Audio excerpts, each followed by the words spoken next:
His name is Moses Magamba. He is at a turning point on a long journey. He is fighting to heal the wounds that he has inflicted on his family. 12 years ago, he left his family with 2 teenage boys without saying a word. One of his sons is, like him, called Moses. He suffers from both physical and learning disabilities. But what are his thoughts now that he has finally returned to his family? His wife was close to committing suicide and had considered taking her son with her. This is the story of the Magamba family, and at the same time the story of a documentary film that had a huge influence on the whole family's life, especially for their son, as well as for many other families who have children with learning disabilities.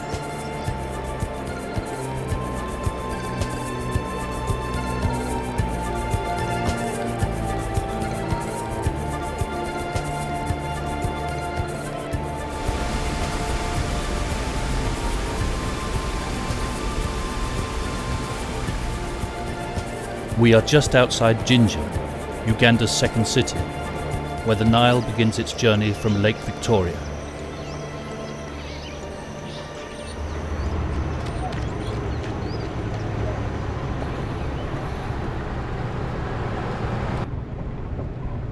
Just as in so many other places in Uganda, there is a continual fight here against poverty, illiteracy, AIDS, unemployment, and environmental and energy problems.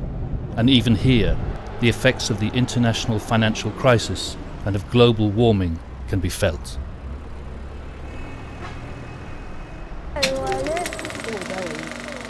In 2006, a TV crew made a documentary about the work that the Danish organisation LEV had been doing for over 10 years in Uganda, work that had been supported by the Danish government aid body Danida. That film was called Voice of the Voiceless. Uanset hvor man er henne i verden, så er der ildsjæle, der kæmper for at sikre et værdigt liv for folk med udviklingshæmning. Også selvom der er mange andre problemer at kæmpe med i landet. The name of the Ugandan organisation that LEV has supported over all these years is UPACLED, the Ugandan Parents of Children with Learning Disabilities. UPACLED's goal is to bring together parents of children with learning disabilities from across the country. Together they can be a powerful voice which can call upon the government to provide education,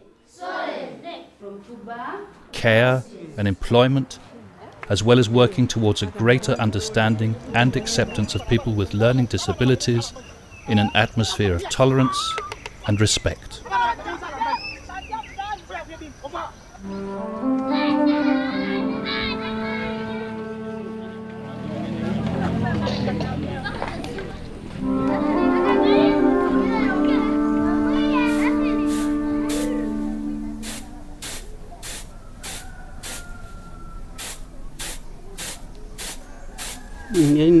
Moses. I wanted to name him Moses so that they can take up my own values. Even though Moses was almost totally blind at birth, he went to the first 3 years of school, but then his body began slowly to change. His head began to swell, and he started to have problems in moving normally. The reason why I left it was because the stage which Moses had reached required the financial support, which as a family we didn't have. So I thought I should find an alternative, go and mobilize resources to come and support the family. He was diagnosed with hydrocephalus, where fluids accumulate in the cavities of the brain area. He needed an operation, but his family couldn't afford it. So the situation deteriorated, and Moses today has both physical and learning disabilities.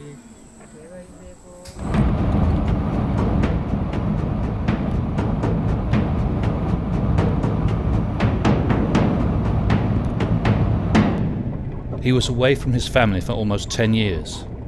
He worked as a fisherman at the opposite end of the country, in, amongst other places, Crusader.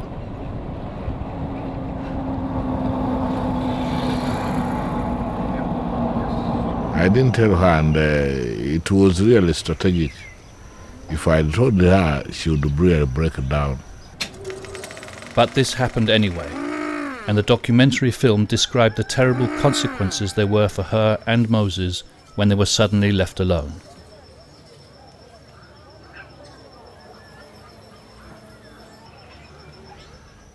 Era n'abansazeewo mbwakiri ngula obutwa nnwe mpe n'omwana tunwe twembi tufe olw'okubanga nali mbona nga tekaalina mugaso n'omwana oli ye naazira mugaso ku nsi.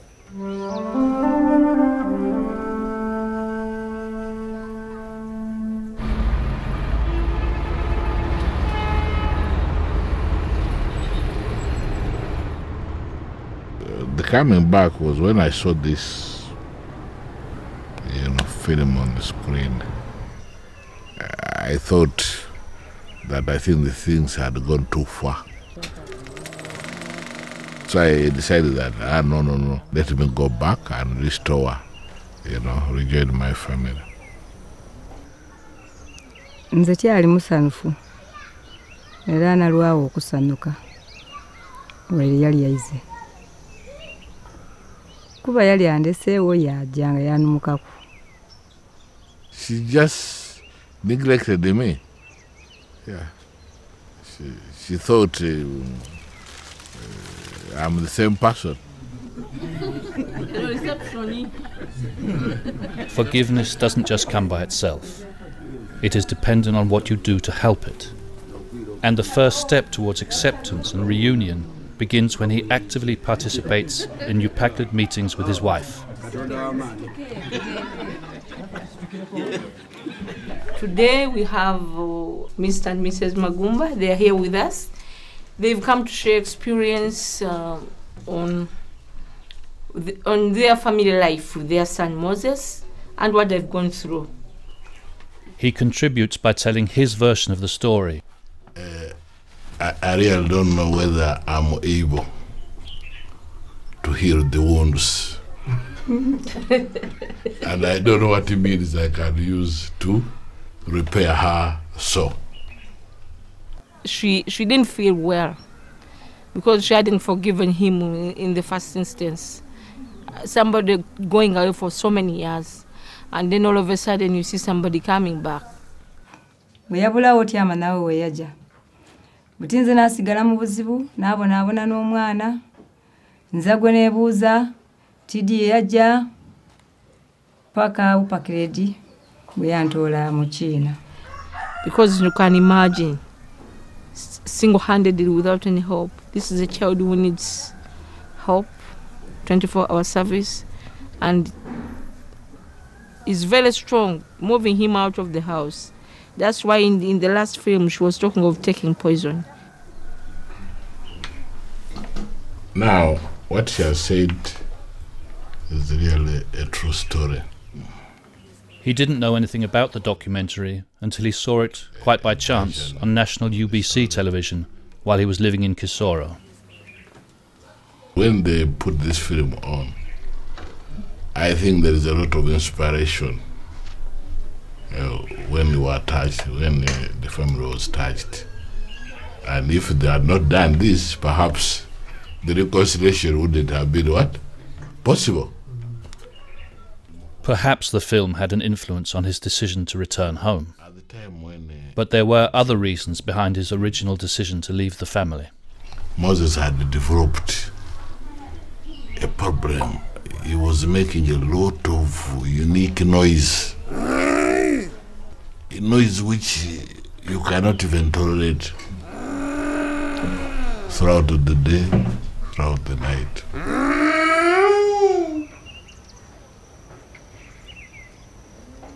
Well, psychologically I think he was tortured and decided to leave.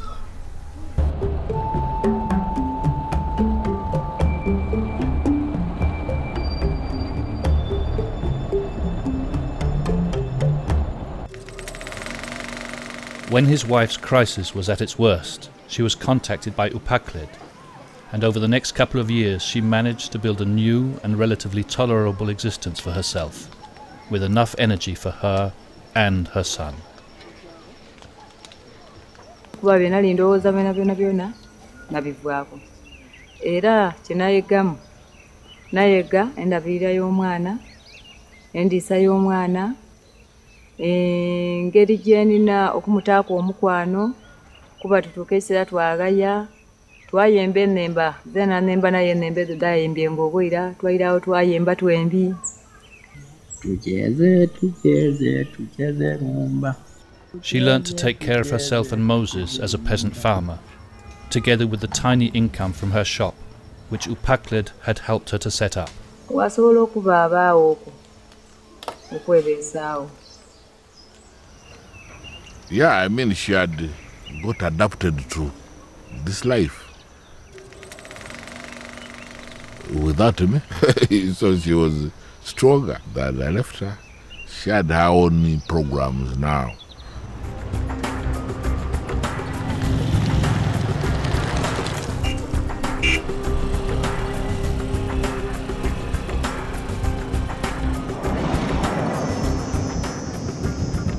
But they said, let me demonstrate practically to her that I'm a changed man.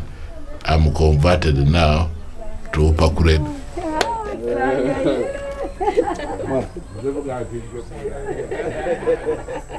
Hey, Moses. Namsaku. Nizan. How are you? I'm fine. Nizan. Baligeza kuno tukobera. Muliso goba na kwemeza sustainability. Twemereza otutya. Mr. Magumba nkuzwira mu kyama echa being a resourceful person. Okwaire nanda era mulama gwa government. Tine kintu omuntu kyosobola okukola. Niwo bamukosefu wakikola bulungi.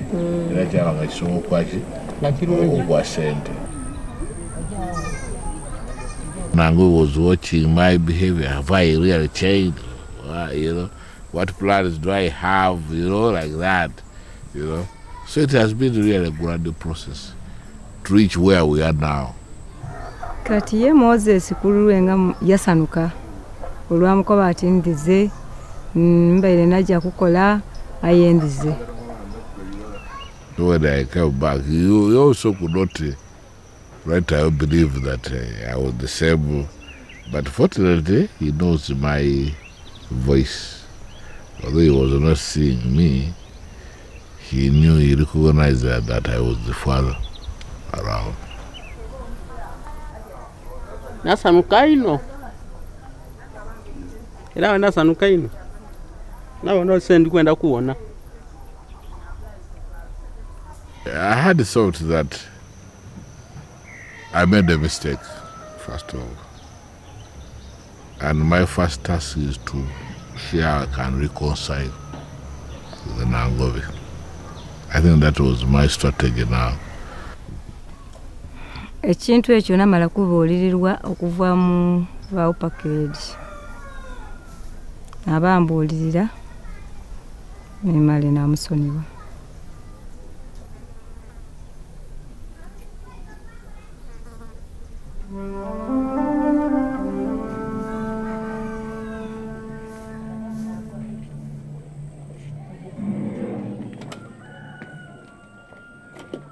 It's quite promising that he's a serious husband now, a serious parent, and even going to the extent of lobbying Rotary Club to get Moses a wheelchair, who was just lying on the floor. You know, it is true he has a boring life, but now with this wheelchair, I think we should move him either twice a week outside, move him around the village, because I think it can help. Kamugaswaitu kubanga kamfulumya kulia nayo takukasana. Era okuvaawo abaire muntu muikaikamu emirimu aginamba mu nnimiro tulina obubuzi aje yabusiba okunaaza omwana. Later on, she realized I really had the good intentions, not just abandoning her.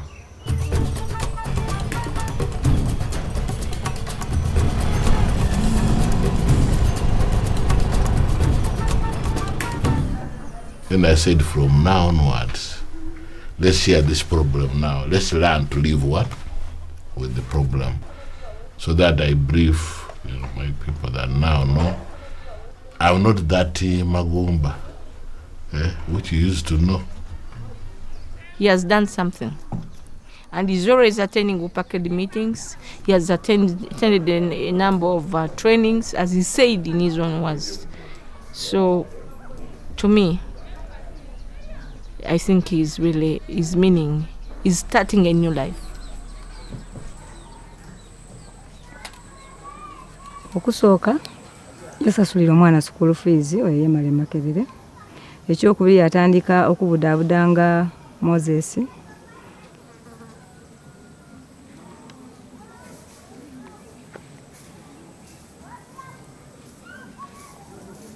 Obulamu bwa Moses bwakyuka ino kubanga afuna n'emikisa bayine bayida kuwaka basobola okwembera abalala.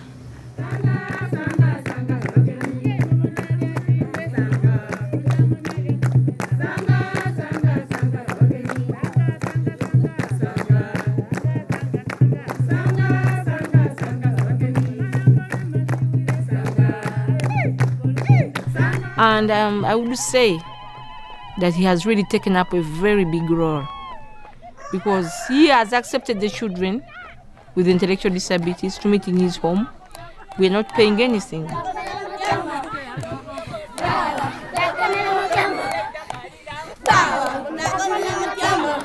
Every Sunday, it is a session of fellowship with other parents, with parents and children. Every Sunday from 2 o'clock up to around 5. We always gather in that room. Parents also share experiences, and the children are also composing songs and so. So every Sunday we expect a fellowship every Sunday. Nango mwana gwe mulaba wano pitibwa Moses ow'ettendo anti ekimuli ekite kirungi ky'okwiga kyekimuli saakuppe y'ettendo tuuze wano kusaba entuufu. The fact that we have not really had recreation centers whereby we need to put these children and they relax and maybe be taken care of. This is still a big challenge.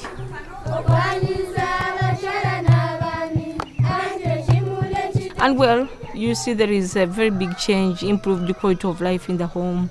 They are happy. Even the neighbors are really, to me, the surrounding, the people appreciate his coming back. It was worth it.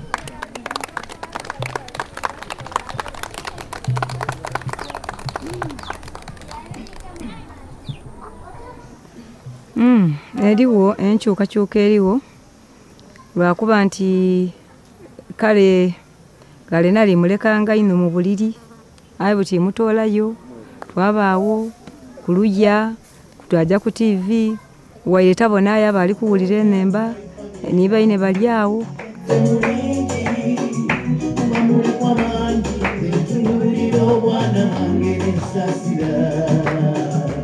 Because I realized that keeping Moses in one position is also one of the problems.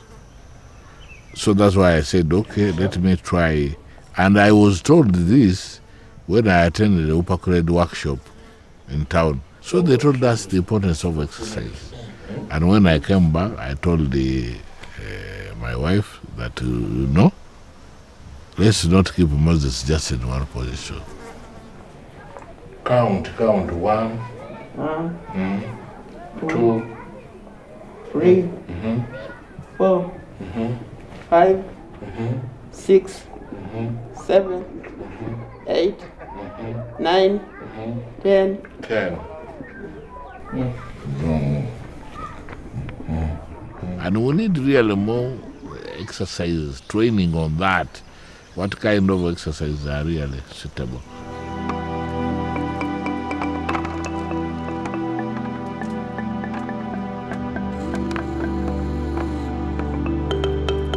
You see, we met.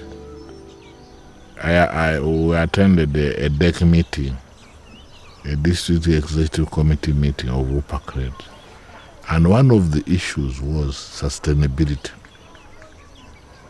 How does Ukpuru sustain itself the years to come? So, in that meeting, we deliberated over a number of projects. And there's this banana plantation. Here people like eating bananas. So I offered land myself for the project, you know. And one banana plant like that one can give menace, you know. We call them suckers, even up to the tune of about 5 or 6. So you can give this sucker to other parents to go and do and plant. So we thought it's a high returning project. He is trying to build the basis for a kind of cooperative organisation, which will be strengthened by the establishment, together with the other families, of a number of new income-generating projects. Amongst others, there is the fish farm project. You see, the climate changes are now very unpredictable. The crops can fail. So I thought of this idea of having, you know, the pond. Because in the ponds, whether it is shining or not, fish will grow in that pond. So as another income, you know, to support my family. So there is collective participation for this project.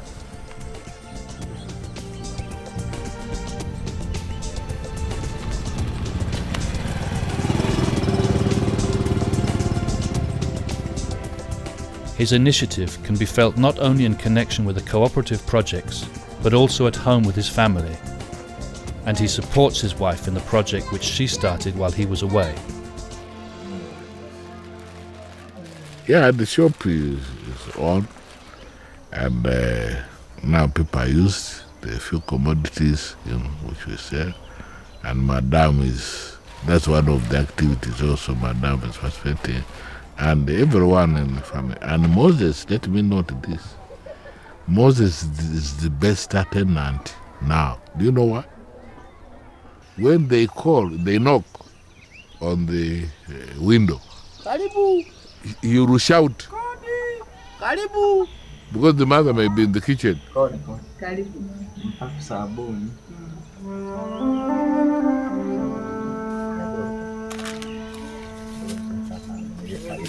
If I left because of financial problem, the plan I had is to come back and, you know, adjust my family so that they don't have to depend on me only for sustainability. Let me have produce which they can participate in, and also generate income.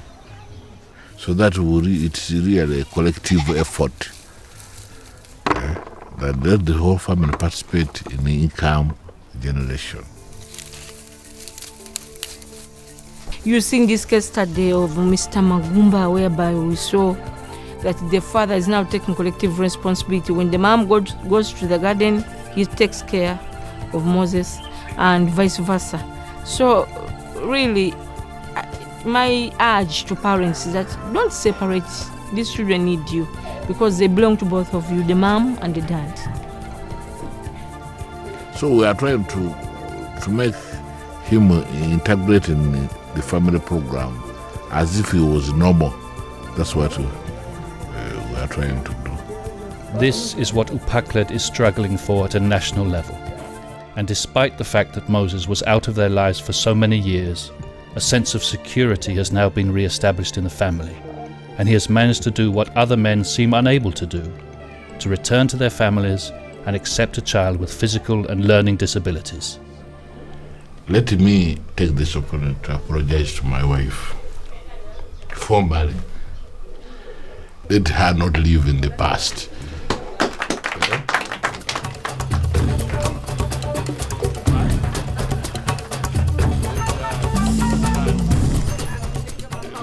Let her start what? Do like